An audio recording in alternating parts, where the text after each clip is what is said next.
Kaifa lailatukum? Alhamdulillah bikhair. Alhamdulillah, kita bersyukur kepada Allah setelah sekian waktu kita bisa berjumpa kembali di Masjid Imam Syafi'i dalam rangka untuk kajian bareng. Dan kita berharap semoga pertemuan kita di kesempatan malam hari ini Allah jadikan sebagai pertemuan yang berkah dan memberikan pengaruh yang baik bagi kehidupan kita sehari-hari. Kalau berbicara tentang tantangan belajar ilmu agama di usia muda, barangkali yang punya pengalaman paling fresh adalah mereka yang baru lulus SMA. Karena mungkin tantangan dulu dengan sekarang berbeda. Oleh karena itu kita tidak berbicara terkait keutamaan belajar ilmu agama dari sisi membaca dalil, karena mungkin Bapak Ibu sudah sering mendengarkan itu. Tapi di kesempatan kali ini kita akan lebih banyak mengutip sedikit cerita, dan nanti saya akan menyinggung sebuah penjelasan yang disampaikan oleh Imam Asy-Syatibi berkaitan dengan kebutuhan umat. Semoga nanti bisa menjadi pemicu bagi kita untuk selalu tetap belajar, dan yang namanya belajar gak kenal istilah usia. Kita menjumpai tantangan ketika belajar di usia muda, dan tantangannya lebih kuat lagi untuk dihadapi ketika usia tua. Lebih kuat mana Pak? Antara tantangan usia muda dengan tantangan usia tua? Sebentar, kita tanya dulu yang masih muda. Masya Allah. Usia berapa? 13 tahun. 13 tahun? Baik. Belajarnya berat atau ringan? Tengah-tengah? Nanti ditabrak mobil kalau di tengah. Minggir. Baik. Coba gantian ya. Bapak usia berapa? 50. Menurut Bapak lebih berat mana tantangan mereka yang belajar di usia muda dengan mereka yang belajar di usia tua? Di usia tua ya. Di usia tua lebih berat. Kenapa Pak? Faktor U, sulit menghafal, yang dipikir banyak ya. Masya Allah. Baik. Sehingga kalau bicara tantangan, saya kira masing-masing baik usia tua maupun muda semuanya punya tantangan. Bahkan para asatidzah sekalipun, para dai yang mungkin mereka sedang mengajar Anda dalam kajian-kajian rutin, mereka juga punya tantangan ketika belajar. Tapi bagi mereka yang punya azam yang tinggi, yang punya tekad yang kuat, insya Allah dia sanggup untuk menghadapi tantangan itu, walaupun berat rasanya. Sebab sesuatu yang tinggi, kata Allah Subhanahu wa Ta'ala, ini bisa dihadapi, inna fi dzalika min azmil umur, bahwa dalam urusan semacam ini bisa dihadapi dengan orang yang punya tekad yang kuat. Kalau nggak punya tekad yang kuat, menghadapi tantangan itu akan terasa sangat berat. Baik, saya mohon izin sebagai awalan, saya akan bacakan sebuah kisah. Yang kisah ini disebutkan oleh Ibnu Battal. Ibnu Battal punya syarah Sahih Bukhari.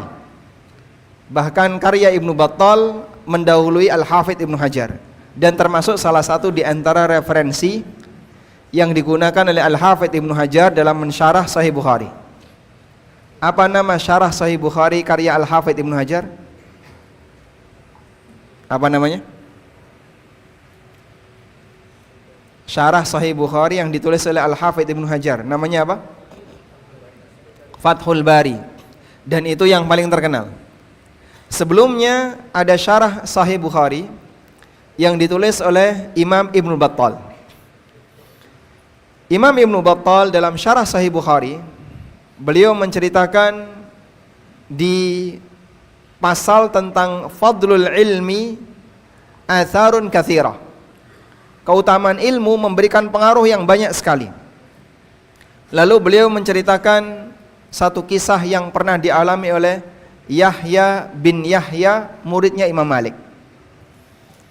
Yahya bin Yahya rahimahullah, muridnya Imam Malik, pernah bercerita, awwalu ma haddatsani Malik bin Anas, hina ataituhu taliban lamma alhamani Allahu ilaihi fi awwali yaumin jalastu ilaihi. Pertemuan pertama kali antara aku dengan Imam Malik, ketika Allah Subhanahu wa taala memudahkan aku untuk belajar ilmu agama di hadapan beliau, di majelis beliau, Imam Malik bertanya kepadaku, "Ismuk, siapa namamu?" Qultu lahu, kemudian aku jawab, "Akramakallah, Yahya ibnu Yahya." Semoga Allah memuliakan Anda, namaku adalah Yahya bin Yahya. Kata Yahya, "Wa kuntu ahdatsa ashabi sinnan." Dan aku adalah anak yang paling muda dalam grup belajar bersama teman-temanku yang lain. Hadir di majelisnya Imam Malik dalam posisi beliau sebagai anak remaja yang paling muda. Faqala li, kemudian Imam Malik memberikan nasihat kepada Imam Yahya. "Ya Yahya, wahai Yahya, Allah, alaika bil jiddi fi hadzal amri." Wahai Yahya, bersungguh-sungguhlah dalam belajar dan menuntut ilmu ini. Wa sa'uhadditsuka fi dzalika bihaditsin yuraghibuka fihi wa yazhaduka fi ghairihi. Aku akan menceritakan kepadamu satu kisah.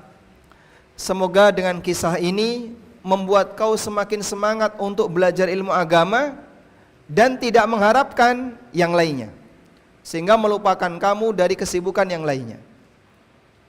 Kemudian Imam Malik mulai bercerita. Baik, nota awak di sini, Pak. Persiapkan karena cerita ini sangat menarik. Andaikan yang bercerita bukan ulama Ahlussunnah, mungkin kita akan mengatakan ini seperti tahayul. Tapi cerita ini real. Diceritakan oleh Ibnu Battal sampai Yahya ibnu Yahya, dan Yahya ibnu Yahya menceritakan pengalaman beliau dari kisah yang disampaikan oleh Imam Malik.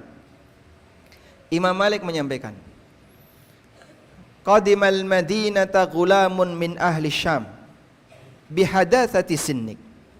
Dulu di zaman aku belajar, datang ke kota Madinah ini ada seorang remaja yang usianya sama seperti kamu. Fakana ma'ana yajtahidu wa yatlubu hatta nazala bihil maut. Beliau belajar bersama kami dan bersungguh-sungguh dalam belajar sampai akhirnya beliau meninggal dunia.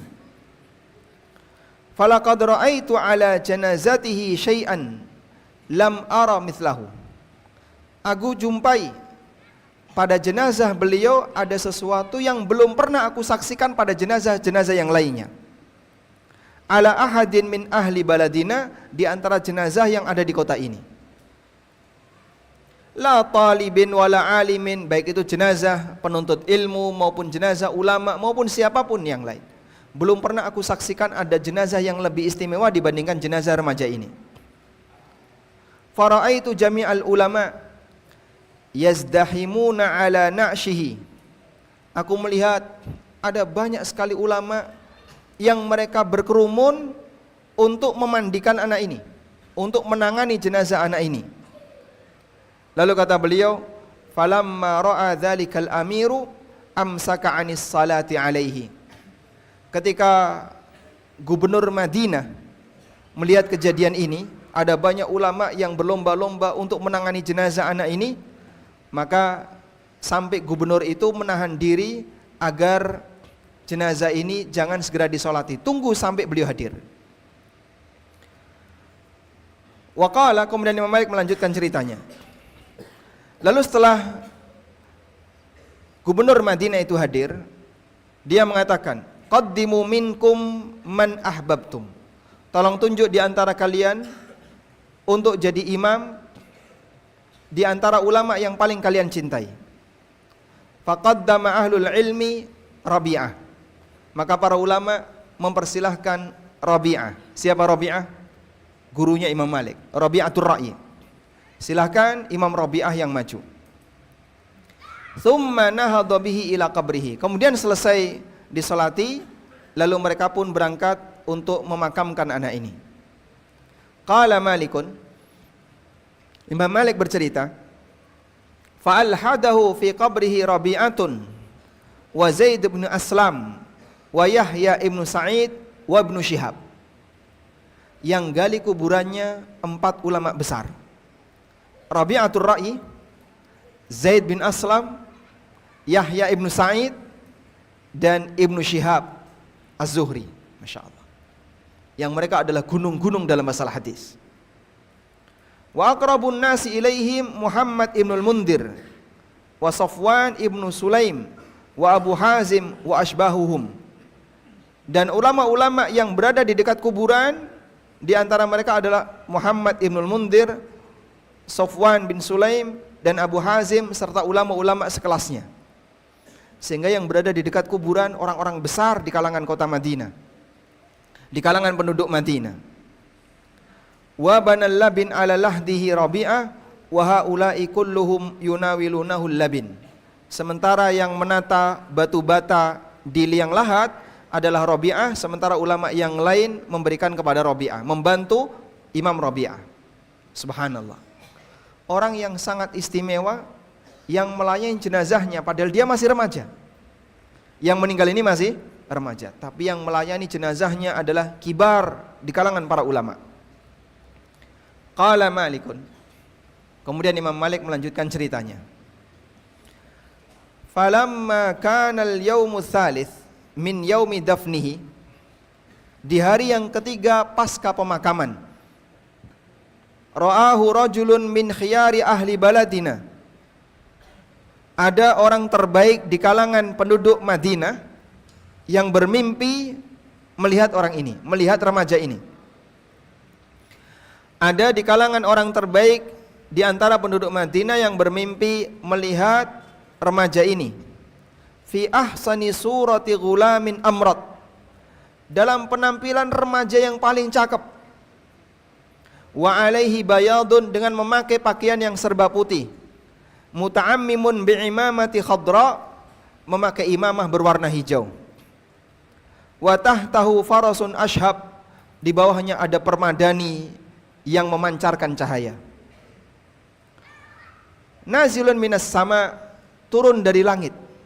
Pemuda itu turun dari langit bertunggangan dengan menaiki permadani yang bercahaya tadi. Faka'annahu kana ya'tihi qasidan wa yusallimu alaihi, seolah-olah pemuda ini datang untuk mendekati orang ini, mendekati orang yang bermimpi tadi. Kemudian terjadilah dialog. Wa yaqulu, lalu si remaja tadi mengatakan, hadza ballaghani ilaihil ilmu, inilah derajat yang diberikan oleh Allah Ta'ala kepadaku disebabkan karena ilmu yang aku pelajari. Derajat inilah yang menyebabkan, yang diberikan oleh Allah kepadaku disebabkan karena ilmu yang aku pelajari. Faqala lahu rajul, maka orang yang bermimpi tadi mengatakan, wa malladzi balaghaka ilaihi, derajat seperti apa yang diantarkan oleh ilmu kepadamu? Ilmumu, ilmu yang kau pelajari dulu mengantarkan kamu sampai pada derajat apa?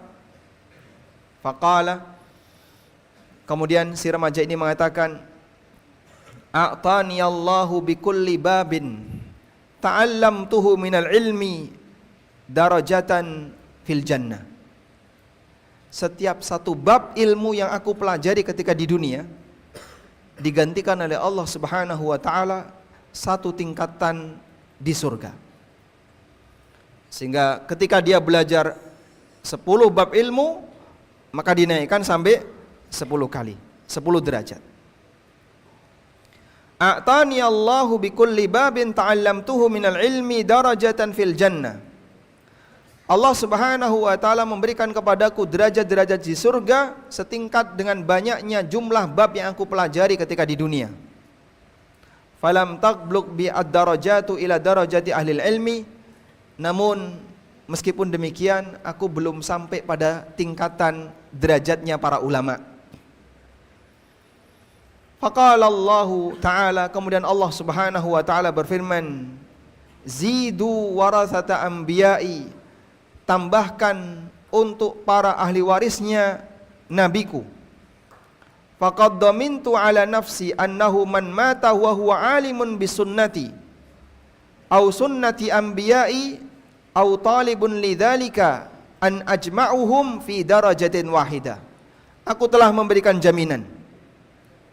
Aku telah memberikan jaminan bahwa siapa yang mati dan dia mengetahui sunnahku dan sunnah nabiku, atau di antara orang yang belajar terhadap sunnahku dan sunnah nabiku, aku akan gabungkan mereka dalam satu derajat yang sama. Remaja ini mati dalam posisi sebagai apa? Talibul ilmi. Dia belum pada tingkatan ulama. Sehingga saat dia belajar banyak bab-bab ilmu, menyebabkan derajat di surganya sangat tinggi, namun di bawahnya derajat para ulama. Tapi dengan karunia Allah, dia ditambahkan oleh Allah derajatnya sehingga dikumpulkan bersama para ulama. Walaysa baini, kemudian kata beliau, fa'atani rabbi hatta balagtu ila darajati ahli ilmi. Lalu Allah Ta'ala memberikan kepadaku satu derajat lagi sehingga saya mencapai derajat para ulama. Walaysa baini wa baina Rasulillahi sallallahu alaihi wasallam illa darajatan. Dan jarak antara aku dengan Rasulullah sallallahu alaihi wasallam hanya selisih 2 derajat. Subhanallah.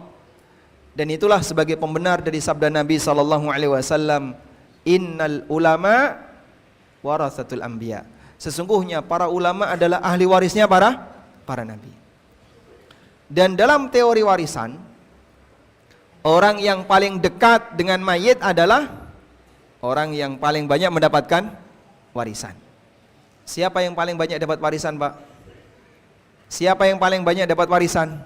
Anak laki-laki, yang hubungannya dengan mayit paling dekat.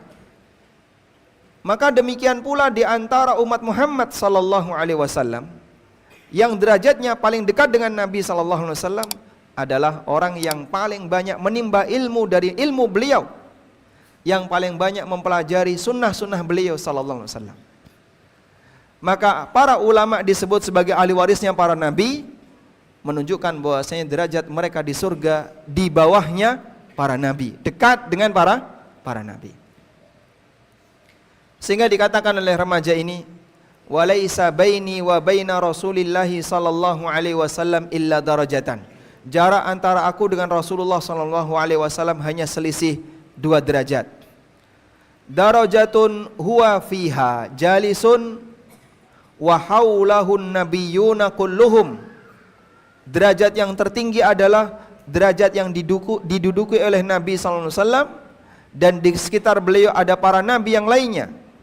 Kemudian wa darajatun fiha jami'u ashabihi wa jami'u ashabin nabiyyin alladzina tabauhum. Lalu derajat di bawahnya adalah derajat yang dihuni oleh para sahabat Nabi sallallahu alaihi wasallam dan para sahabat anbiya sebelumnya, yang mengikuti para nabi sebelum Rasulullah sallallahu alaihi wasallam.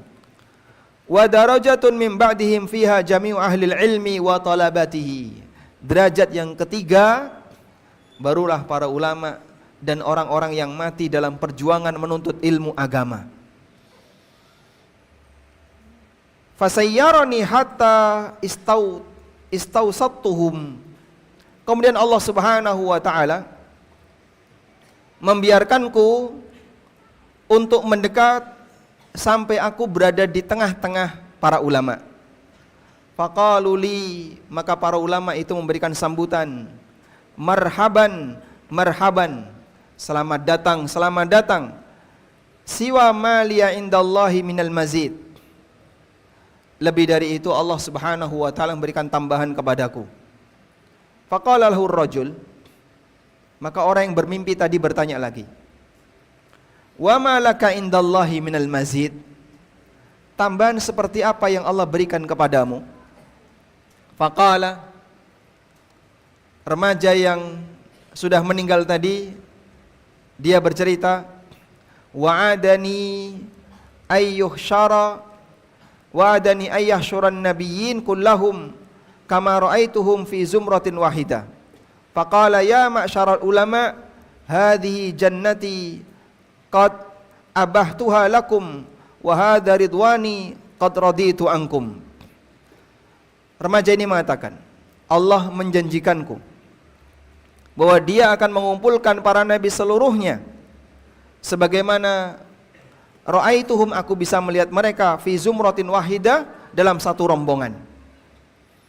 Fayaqulu, kemudian Allah berfirman, ya ma'syaral ulama, wahai para ulama, ini adalah surgaku, aku telah izinkan kepada kalian, dan ini adalah ridhaku, aku telah ridhai kalian.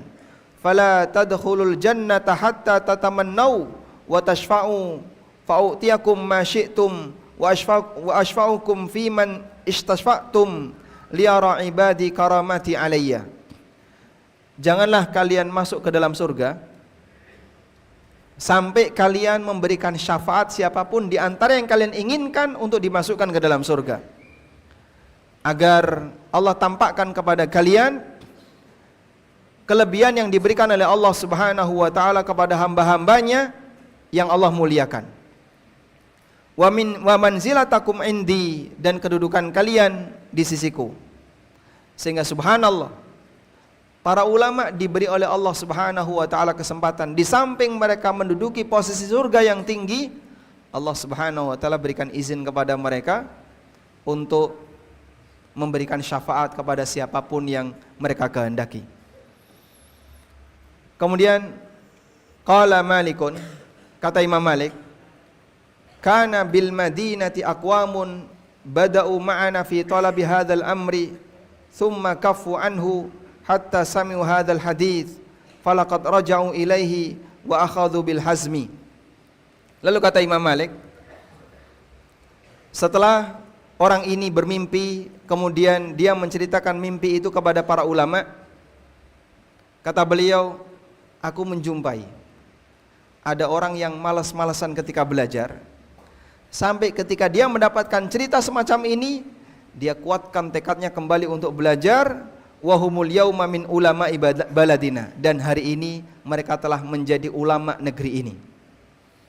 Subhanallah, motivasi dari cerita yang dikisahkan oleh Yahya ibnu Yahya yang diceritakan oleh Imam Malik bin Anas rahimahullahu ta'ala. Baik, semoga ini jadi trigger ya, sehingga jamaah dimuliakan Allah, satu prinsip, kita ingin mati di jalan ilmu. Siapa yang ingin mati di jalan ilmu, angkat tangan. Ma min ahad, siapa yang ingin mati di jalan ilmu, angkat tangan. Alhamdulillah. Sampai kapan kita belajar? Sampai kapan kita belajar? Sampai mati. Andaikan di posisi terakhir, ketika Allah Subhanahu wa taala mencabut nyawa kita, dalam keadaan kita belum selesai mempelajari bab salat, kita belum selesai mempelajari bab wudu, belum selesai mempelajari ilmu-ilmu yang lain, kita berharap semoga kita masuk dalam kategori orang yang meninggal di jalan ilmu, sehingga kita semoga mendapatkan keutamaan sebagaimana yang tadi diceritakan dalam kisah yang disampaikan oleh Ibnu Battal.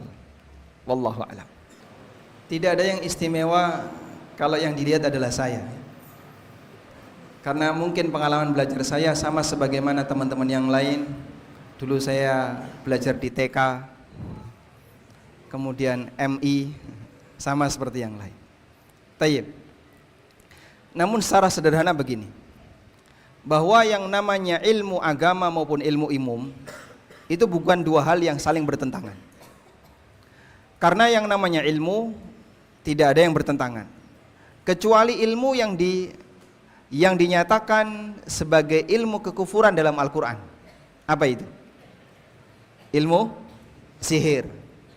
Allah Subhanahu wa taala berfirman, "Wa ma kafara Sulaiman walakinna syayatina kafaru yu'allimuna an-nasa sihra." Sulaiman tidak kafir, tapi setanlah yang kafir karena mereka telah mengajarkan ilmu sihir kepada masyarakat. Sehingga orang yang mengajarkan ilmu sihir dan yang belajar ilmu sihir, maka dia keluar dari Islam. Tayyib. Oleh karena itu, ilmu pada prinsipnya, baik ilmu agama maupun ilmu dunia, bukan dua hal yang saling bertentangan. Jika kita lihat kondisi para asatidzah yang awalnya mereka belajar ilmu dunia, baik ilmu teknik, ilmu kedokteran maupun yang lain, kemudian dia beralih kepada ilmu agama, itu tidak lebih sangar dibandingkan yang dialami oleh para sahabat. Bagaimana yang dialami oleh para sahabat? Para sahabat itu membalik keadaan. Dulu awalnya mereka dalam kesesatan. Mereka di jalan jahiliyah. Mereka hidup dengan peradaban yang sangat rusak. Tapi ketika dakwah Islam datang dan hidayah masuk ke dalam hatinya, Allah Subhanahu wa taala memberikan perubahan kepada mereka, berbalik dari yang dulunya memusuhi kebenaran, lalu mereka menjadi pembela dan pahlawan-pahlawan dalam kebenaran. Maka dalam sejarah para sahabat lebih luar biasa dibandingkan dengan sejarah mereka yang belajar ilmu umum kemudian berpindah kepada ilmu yang lain. Meskipun ada sebagian di antara ulama yang mereka punya pengalaman belajar dulunya sampai pada titik nggak suka dengan ilmu. Contohnya pengalaman yang pernah dialami oleh Abu Thawr, Husain Al-Karabisi, dan beberapa ulama yang lainnya termasuk Ishaq bin Rahuyah. Pada waktu Imam Asy-Syafi'i datang ke kota Baghdad, Husain Al-Karabisi itu mengajak Abu Thawr, mengajak teman-temannya yang lain yang mereka ini belajar filsafat sebelum Imam Syafi'i datang untuk mencemooh Imam Syafi'i. Sampai Husain Al-Karabisi mengatakan, laqad warada fikum rajulun min ahlil hadis liyatafaqqah fi Baghdad. Telah datang orang dari ahli hadis yang berada di kota Baghdad ini untuk mencari ilmu. Hayya nasharu alaihi, mari kita cemooh dia, mari kita ejek dia.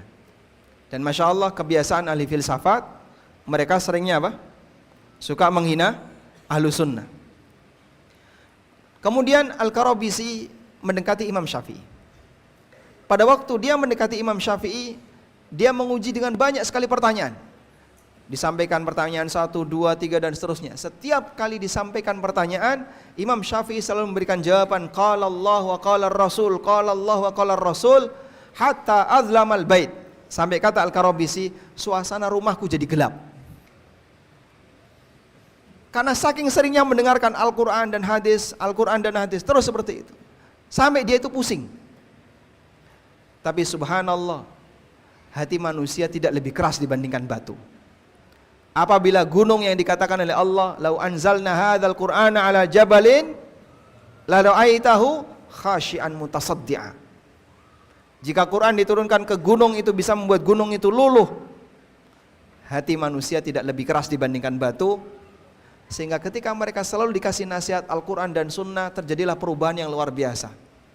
Abu Thawr dulunya adalah ahli filsafat. Kemudian ketika debat dengan Imam Syafi'i lalu dia kalah, akhirnya jadi muridnya Imam Syafi'i. Dan dia kemudian jadi ulama kibar. Demikian pula Ishaq bin Rahuyah, pada waktu bertemu dengan Imam Syafi'i, dia awalnya adalah seorang yang mendalami ilmu filsafat. Dan pengaruh filsafat di Baghdad waktu itu sangat besar. Tapi kemudian setelah mendapatkan pencerahan dari Imam Syafi'i, berubahlah beliau jadi ahli hadis. Demikian pula para ulama yang lainnya. Tayyib. Sehingga jika dilihat dari kondisi orang-orang masa silam, mereka itu awalnya belajar ilmu yang justru bertentangan dengan ilmu Islam. Tapi ketika mereka mendekati kepada ilmu Islam, mereka bisa berubah dengan baik. Berkaitan dengan sedikit pengalaman tentang waktu belajar. Walhamdulillah, ketika saya datang ke Yogyakarta, diterima di UGM di jurusan teknik nuklir. Kalau Anda tanya pengaruh dari ilmu teknik nuklir dipakai apa? Walhamdulillah bisa dipakai untuk bikin kacang atom. Jadi insya Allah aman ya. Kemudian waktu itu ada pembukaan kelas mahasiswa di pesantren namanya Taruna Al-Quran, Jilul Quran. Pesantren Jilul Quran atau Taruna Al-Quran ini dulu adalah pesantren untuk para santri yang mengabdi sambil bekerja, yang belajar sambil mengabdi bekerja. Lalu ada pembukaan kelas mahasiswa dan saya daftar di situ. Di antara motivasinya ada dua. Satu, agar bisa menghafal Quran sambil kuliah. Yang kedua, cari gratisan. Karena saya berharap agar kuliah ini tidak terlalu membebani orang tua, maka biar tidak ngekos, sehingga saya cari tempat yang kira-kira bisa dipakai untuk tempat tinggal tanpa harus membayar, dan di pesantren itu gratis.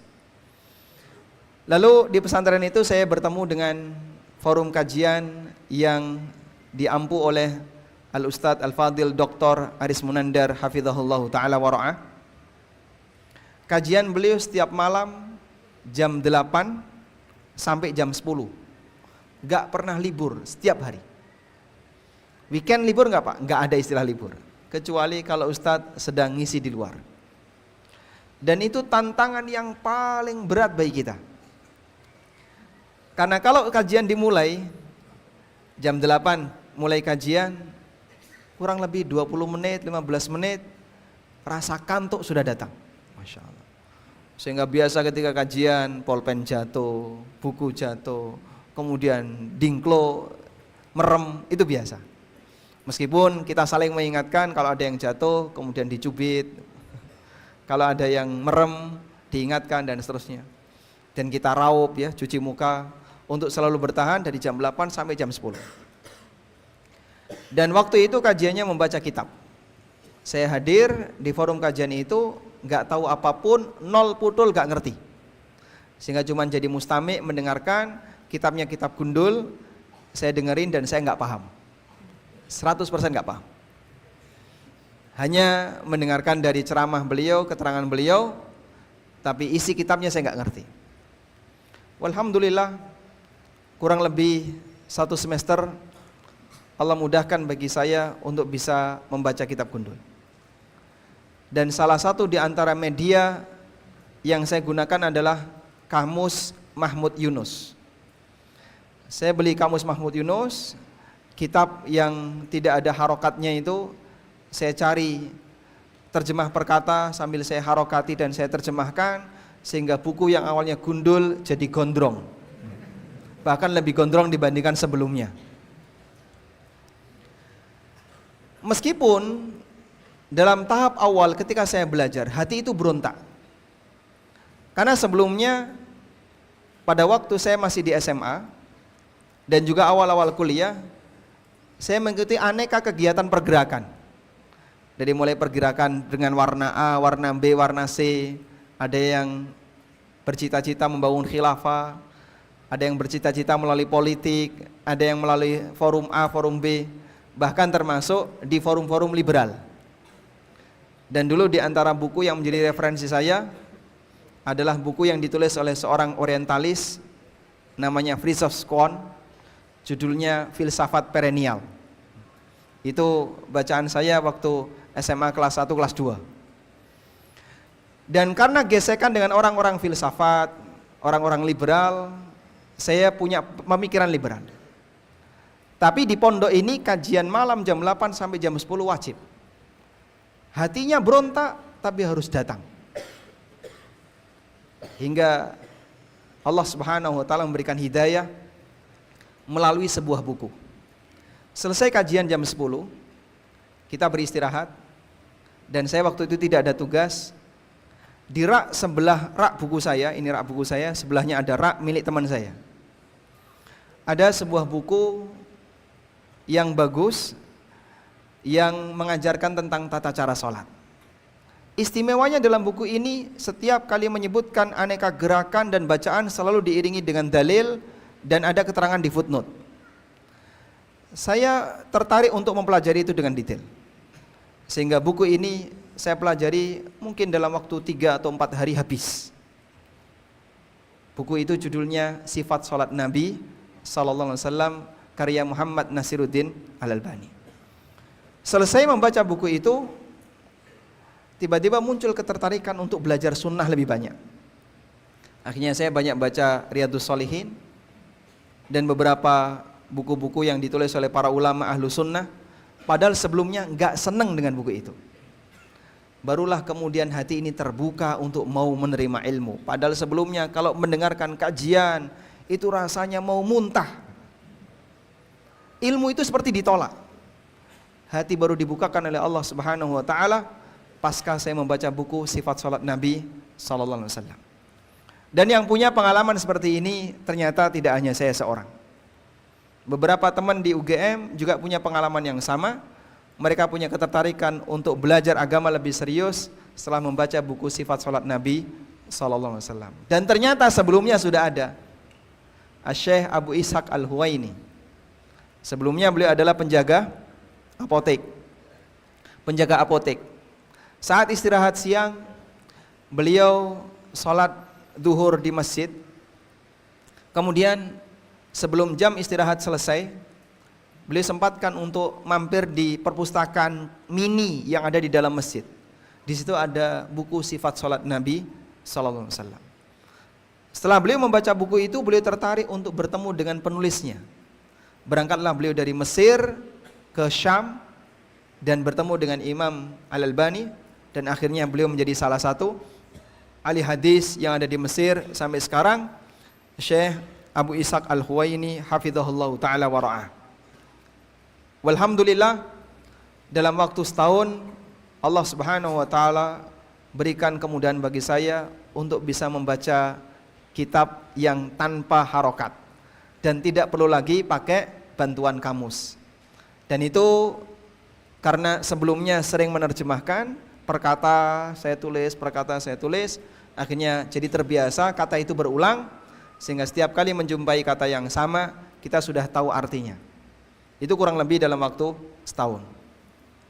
Maka saya belajar kitab bukan melalui jalur sebagaimana yang antum pelajari, tertib melalui nahwu jilid 1, nahwu jilid 2 dan seterusnya. Tapi langsung ke baca kitab. Jadi belajarnya langsung di atas. Lalu kemudian saya matangkan untuk belajar nahwu dengan mengikuti daurah yang diselenggarakan oleh Ma'had Al-Furqan di Sedayu Gresik. Saya ikut di sana kelas mulakhas. Walhamdulillah, melalui program ini kemudian berkaitan dengan masalah teori-teori nahwu semakin banyak yang saya pahami. Hingga akhirnya lulus UGM tahun 2006. Lalu ada pembukaan Madinah International University yang waktu itu ada learning center di Yogyakarta, dibuka tahun 2011. Dan saya ikut mengambil jurusan fikih dan usul fikih. Teman-teman di pondok yang ikut juga jumlahnya banyak sekali. Tapi begitu semester 1 ujian yang gugur banyak sekali. Karena di situ dipersyaratkan kalau IPK-nya tidak sampai di angka 2,5 DO. Dan banyak IPK-nya yang di bawah 2,5. Alhamdulillah saya di atas 3 sehingga bisa tetap bertahan sampai lulus tahun 2015. Walhamdulillahirrabbilalamin. Itu sedikit cerita berkaitan dengan pengalaman yang mungkin bagi teman-teman kurang menarik ya. Dulu waktu saya belajar. Nah. Assalamualaikum. Ceritanya menarik Ustaz. Sepertinya nggak ada yang ngantuk ini, Masya Allah. Semuanya memperhatikan ya. Bahkan banyak yang mencatat, Masya Allah. Alhamdulillah. Karena mereka memperhatikan hadiahnya. Jangan-jangan nanti masuk pertanyaan. Alhamdulillah. Kemudian Ustaz, ini mengenai beberapa fakta yang ada di pesantren. Ya bukan hanya pesantren kami, tapi di beberapa pesantren juga terjadi. Itu minat para santri, para alumni ketika setelah lulus dari pesantren itu lebih banyak ke kuliah umum seperti itu. Atau bisa kita katakan sebagian juga tertarik untuk melanjutkan ke universitas yang notabene itu pendidikan agama sebenarnya, cuman ya tidak sesuai Al-Quran dan As-Sunnah seperti itu. Nah mungkin ada nasihat dari antum atau pandangan dari antum untuk hal seperti itu. Barakallahu fiik. Coba saya tarik agak sedikit jauh ya, menyampaikan penjelasan yang disampaikan oleh Asy-Syatibi. Bapak Ibu yang kami hormati, Asy-Syatibi beliau menulis buku judulnya Al-Muwaffaqat. Saya tidak punya buku ini, tapi saya punya buku judulnya Tahdzib Al-Muwaffaqat, karya Dr. Muhammad Al-Jizani. Jadi kitabnya Asy-Syatibi itu disadur ulang dan dibuat lebih ringkas dan bahasanya lebih sederhana. Saya ketika membaca Tahdzib Al-Muwaffaqat kemudian tertarik untuk menyediakan buku yang semisal tapi bagi kaum muslimin Indonesia. Karena prinsipnya begini, dalam buku Al-Muwafaqat itu kan menjelaskan rambu-rambu beragama. Kita dalam beragama ini ibarat menyusuri sebuah jalan. Dalam menyusuri sebuah jalan, tentu saja di sana ada banyak sekali rambu. Ada rambu dilarang parkir, rambu dilarang stop, rambu kecepatan sekian, rambu lampu merah, rambu A, rambu B, dan seterusnya. Apa yang bisa Anda bayangkan kalau orang menyusuri sebuah jalan nggak paham rambu? Kira-kira gimana? Ya? Nggak jadi? Atau membahayakan diri sendiri atau orang lain? Dia akan melanggar aneka rambu lalu lintas dan itu bisa berbahaya bagi dirinya maupun orang lain. Sehingga kaum muslimin ketika dia melakukan perjalanan beragama, dia harus paham rambu. Dan ternyata rambu itu banyak orang yang nggak ngerti. Akhirnya saya berusaha untuk menulis yang semisal tapi dengan versi Indonesia sambil dilengkapi dengan beberapa referensi yang lain. Jadilah buku yang berjudul Fikih Bermadhab. Mungkin Bapak Ibu sudah pernah tahu buku itu. Jadi di buku ini intinya adalah menjelaskan tentang rambu beragama. Dalam beragama itu kita jumpai apa saja. Kita menjumpai dalil. Maka kita perlu mengenal dalil itu apa sih. Kemudian rincian dalil apa saja. Ada Al-Quran, ada sunnah, ada ijma, ada qiyas. Muslim harus tahu Al-Quran itu apa, sunnah itu seperti apa kedudukannya, kemudian ijma itu apa, dan qiyas itu seperti apa. Itu contoh rambu yang pertama. Apalagi akan dijumpai ketika orang menyusuri sebuah jalan agama. Dia menjumpai mujtahid. Apa itu mujtahid? Bagaimana proses ijtihad? Seperti apa sih ijtihad itu? Bukan mengajarkan orang untuk beristihad, tapi mengenalkan seperti apa ijtihad. Dia mengenal taklid, apa itu taklid, bagaimana batasan taklid. Dia mengenal ulama, bagaimana batasan ulama, dan bagaimana kaidah dalam mengikuti ulama. Dia mengenal yang namanya fatwa, apa itu fatwa, bagaimana cara menyikapi fatwa, termasuk juga mengenal madhab, apa itu madhab. Terus apakah kita ketika beragama harus bermadhab dan seterusnya. Itu semuanya saya sebutkan di buku yang berjudul Fikih Bermadhab. Isinya adalah memperkenalkan rambu-rambu beragama, agar orang ketika menyusuri agama ini, ibarat dia menyusuri sebuah jalan, dia kenal rambu-rambunya. Masalah pilihan, dia lebih memilih dan condong kepada prinsip seperti apa, itu tidak dibahas di buku itu. Tapi hanya membahas dari sisi bagaimana prinsip yang harus diketahui orang ketika dia menyusuri sebuah jalan. Tayyib. Dan ada satu penjelasan yang sangat menarik yang disampaikan oleh Asy-Syatibi.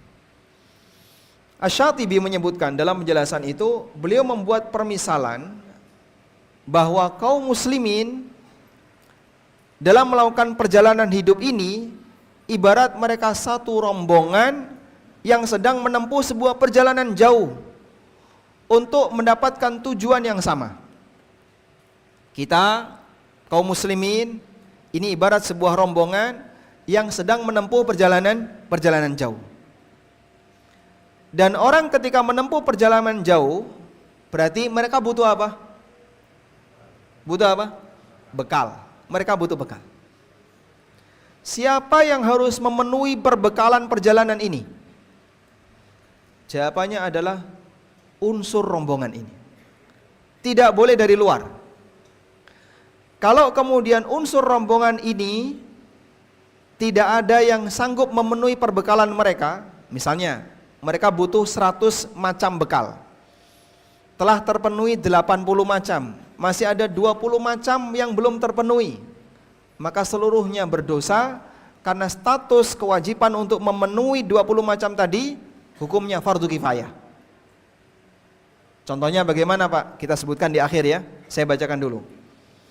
Kata Asy-Syatibi, wa in kana bihi quwwatu zadin fi sayri ila ayyasila ila aqsal ghayati fil mafrudatil kifaiyah.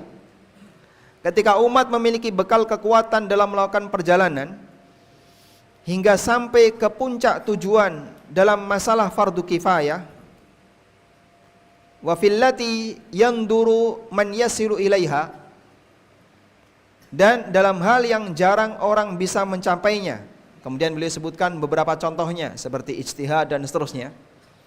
Maka umat ketika terpenuhi seluruh kebutuhannya, dia akan bisa selamat sampai di tujuan. Nah, kemudian ini bisa kita kembangkan. Contohnya ya, umat Islam butuh banyak sekali orang yang bisa memberikan jawaban terhadap permasalahan yang mereka miliki. Sebagai contoh, apa yang bisa Anda bayangkan? Kalau dalam satu kabupaten Tulung Agung gak ada satupun orang yang paham ilmu faraid, misalnya ya, tidak ada orang yang paham ilmu faraid. Ada nggak Pak kasus faraid di Tulung Agung, Pak? Saya tanya ulang, kasus faraid di Tulung Agung ada nggak? Ada. Apakah masyarakat bisa menyelesaikan sendiri? Ada nggak kasus faraid di masyarakat yang mereka bingung dalam menyelesaikannya? Ada? Banyak. Bayangkan, jika dalam satu kelompok masyarakat ini nggak ada satupun yang bisa menjawab masalah mereka, berarti kan ada banyak PR masyarakat yang belum ketemu jawabannya. Mereka dalam kondisi bingung, maka menghadirkan satu ahli faraid, dalam hal ini fardu kifayah. Hukumnya fardu kifayah. Dan masih banyak permasalahan-permasalahan yang lain yang jawabannya belum ada. Masyarakat butuh misalnya orang yang ahli dan mendalami bidang ilmu fikih muamalah, baik yang berkaitan dengan jual beli, berkaitan dengan masalah fikih kerjasama, berkaitan dengan masalah bagaimana fikih jual beli online dan seterusnya. Kalau seluruh masyarakat Indonesia nggak ada yang ngerti, sementara kaum muslimin mereka harus terlibat dalam praktek muamalah sehari-hari, ibarat mereka melakukan perjalanan. Ada banyak masalah yang mereka jumpai, tapi nggak ada satupun ulama yang bisa memberikan bimbingan bagaimana cara bermuamalah yang benar. Banyak yang terjerumus ke dalam riba. Berarti menghadirkan tokoh yang paham fikih muamalah dalam hal ini hukumnya apa? Fardu kifayah. Ibarat dalam perjalanan tadi. Dalam perjalanan ini kita butuh dokter, harus ada dokter. Dalam perjalanan ini kita butuh perawat, harus ada perawat. Dalam perjalanan ini kita butuh orang yang ahli gigi, ada dokter gigi. Yang ngerti hewan, ada dokter hewan. Karena perjalanan ini juga melibatkan binatang misalnya. Yang ngerti gigi hewan, maka perlu ada dokter gigi hewan misalnya ya. Dan seterusnya. Dalam masalah ilmu agama masih banyak Pak ruang-ruang yang belum terisi. Kalau seperti ini realitanya di masyarakat, berarti kita masih butuh banyak sekali kader yang nanti kita harapkan semoga kau nanti bisa diproyeksikan untuk mengisi kekosongan kebutuhan kaum muslimin yang belum ada yang ngisi. Kita butuh para ulama setingkat Syekhul Islam misalnya, yang mungkin itu hanya bisa jadi angan-angan kosong yang kayaknya nggak mungkin bisa terwujud ulang. Kita butuh ulama yang bisa kita hadirkan di tengah masyarakat setingkat Asy-Syafi'i, setingkat An-Nawawi, setingkat Ahmad bin Hambal, atau Imam Malik, atau Abu Hanifah, atau yang lainnya. Dan seperti itu masih kosong. Mereka yang ahli dalam bidang ilmu qiraat ada di tempat kita? Mungkin belum ada. Mereka yang ahli di bidang ilmu hadis, mungkin di tempat kita nggak ada. Sehingga hadis palsu berseliweran kemana-mana, orang bingung, ini saya mau tanya ke siapa? Tanya ke ustadz ini, wah saya nggak tahu ya Pak, ini hadis atau bukan. Ustadz ini nggak bisa jawab. Akhirnya ada banyak sekali kasus di masyarakat yang belum terjawabkan. Kalau seperti ini kondisi realita di masyarakat, mungkin belum waktunya teman-teman yang sedang belajar di pondok ini beralih ke ilmu umum. Karena yang ilmu agama masih kurang. Kebutuhan masyarakat terhadap tokoh ahli agama masih sangat kurang. Dan kita butuh orang-orang cerdas untuk hadir sebagai mereka yang mau mendalami ilmu agama. Bapak Ibu yang kami hormati, dulu yang namanya pondok itu tempat buangan anak sisa. Daftar di SMP Teladan nggak masuk, SMP 2 nggak diterima, SMP 3 nggak diterima, Terakhir apa? Mondok. Ada anak yang nakal di sekolah, dikeluarin sama bapaknya, dibawa kemana? Pondok. Akhirnya yang tinggal di pondok adalah anak-anak sisa. Bayangkan Pak, andaikan budaya seperti ini bertahan di masyarakat kita, sengaja orang tua itu yang cerdas-cerdas, kamu di mana? Belajarnya apa? Di pondok. Sayang, kamu dulu kan IPA-nya 9, matematika kamu 10, kok kamu mondok? Sayang. Harusnya kamu di fakultas kedokteran. Kalau enggak ya di teknik. Kalau enggak ya ke luar negeri sana. Subhanallah. Apa salahnya anak cerdas belajar agama? Bahkan kita butuh yang seperti itu. Bayangin Pak, kalau yang EQ-nya jongkok ditaruh di pondok, masa depan agama di masyarakat gimana Pak? Yang dipikirkan jadi PNS di mana misalnya? Di Departemen Agama. Yang dia pikirkan jadi ini, sehingga cita-cita dia pendek. Tapi bagi mereka yang punya cita-cita jauh, saya mungkin tidak membayangkan materi, tapi Pak Ustadz, saya pingin semoga kebutuhan masyarakat di Tulungagung atau di Jawa Timur berkaitan dengan masalah fikih muamalah terpenuhi. Ini ada teman-teman saya siap untuk belajar fikih muamalah dengan serius. Sudah hafal Quran belum? Belum. Terus sekarang nilai kita masih di bawah rata-rata. Baik, belajar yang serius. Jadi mereka kita proyeksikan, coba di antara kebutuhan-kebutuhan tadi, yang kurang yang mana? Masih banyak yang kurang. Sebenarnya kita butuh mengisi anak-anak untuk berada di sana Pak. Barangkali sekarang belum ada, semoga nanti ada. Dan itu sifatnya fardu kifayah. Maka wujudkan untuk memenuhi fardu kifayah tadi, kebutuhan umat yang belum terisi tadi, dari generasi-generasi muda yang sekarang sedang belajar bersama kita. Kita nggak tahu ya, barangkali ada di antara mereka yang nanti adalah calon ulama dunia. Qulu amin. Aminnya kurang keras. Masya Allah. Ini bukan dalam rangka politik kan? Nggak ada hubungannya ya. Murni dalam rangka mengaminkan doa. Jadi kita berharap semoga yang kosong tadi ada isinya. Dengan demikian kebutuhan umat bisa tertangani. Wallahu a'lam.